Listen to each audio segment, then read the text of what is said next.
मजलिस इत्तेहादुल मुस्लिमीन के घर बीजेपी की खूब मेहमान नवाजी हो रही है। किसी परहेजगार मौलाना को मैखाने देखकर जिस तरह 5000 वोल्टेज का झटका लग जाए, ऐन इसी तरह का झटका लोगों को लग रहा है, क्योंकि बात ही कुछ ऐसी है। अब भाई दुश्मन तो बैठे ही है बदनाम करने के लिए। नापसंदीदा औरत की शक्ल भी कड़वी लगने लगती है। ऑल इंडिया मजलिस इत्तेहादुल मुस्लिमीन के घर बीजेपी की मेहमान नवाजी क्या हुई कि कांग्रेसियों को तो उंगली उठाने का बड़ा मौका ही मिल गया। अगर आप सरदार वल्लभ भाई पटेल, श्यामा प्रसाद मुखर्जी, दीनदयाल उपाध्याय जैसों को अगर याद कर ले तो उंगली उठाने वाली कांग्रेस की उंगली समेत नाक भी कट जाएगी। लेकिन मुसलमानों को नादान बच्चे समझकर अपनी खाकी चड्डी से पोशीदा मोहब्बत पर पर्दा डालने के लिए AIMIM के बेडरूम की तरफ उंगली दिखाई जा रही है।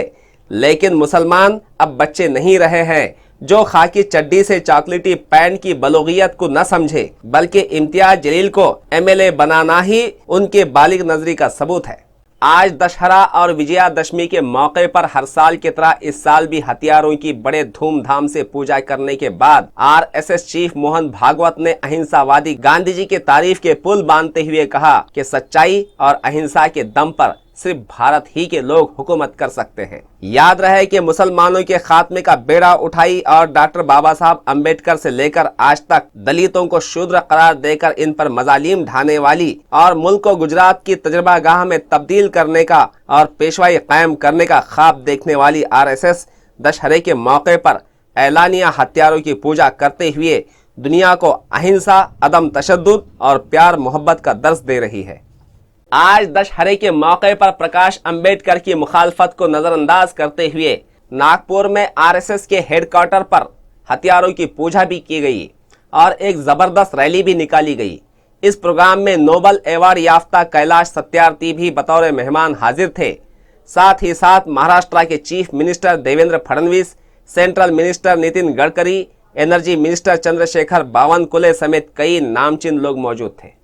सियासत के मैदान के बेबाक खिलाड़ी और समाजवादी पार्टी के कद्दावर लीडर आजम खान पर भी मीटू के तहत राज्यसभा के मेंबर अमर सिंह ने लखनऊ की गोमती नगर पुलिस में FIR दर्ज कर दिया है। अमर सिंह ने आजम खान पर इल्जाम लगाया कि आजम खान ने उनकी बेटियों पर तेजाब फेंकने की धमकी दी थी। बिहार के बेगूसराय में लाखों के मजमे को खिताब करने के बाद बजरंग दल के लोगों ने कन्हैया कुमार के काफिले पर हमला किया था और मुतादिद लोग जख्मी हो गए थे। इसके बाद कन्हैया कुमार पर दफा 307 के तहत मुकदमा दर्ज किया गया है।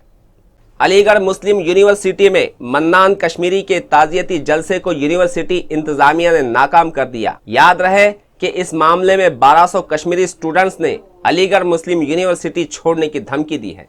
आपको यकीन आए या न आए, लेकिन रूह को झंझोड़ कर रखने वाली ये खबर एक सच्चाई है। रिश्तों के तकद्दुस को बेरहमी से रौंदते हुए मेरठ में 2 सगे भाइयों ने अपनी 15 साला मासूम बहन को पिछले 4 सालों से अपनी हवस का निशाना बनाया। इस मामले में SP सिटी के ऑर्डर पर सिविल लाइन पुलिस स्टेशन में केस दर्ज किया गया है और दोनों भाइयों को गिरफ्तार कर लिया गया है। ऐन 2019 के मुंह पर देवेंद्र फडणवीस हुकूमत वजारत की तौसी कर रही है, लेकिन इसमें हैरत अंगेज नतायज सामने आने वाले हैं। बड़े बड़े सूरमाओं को अपनी मिनिस्ट्री छोड़ना पड़ सकती है। ये तब्दीली का हैरत अंगेज खेल 23 अक्टूबर को आंखों से देखने को मिलेगा। रियासत भर में सूखे की झुलस अब शिद्दत से महसूस होने लगी है। किसानों के अरमान भी खरीफ की फसलों की तरह जलकर खाक हो चुके हैं। देहातों में पानी खत्म होता जा रहा है, तालाब सूखने लगे हैं। लोग पानी की बूंद बूंद और रोटी की तलाश में शहरों की जानिब फौज दर फौज चले आ रहे हैं। शहरों के लेबर जंक्शनों पर मजदूरों की भीड़ लगी है और हालात संगीन हो चुके हैं।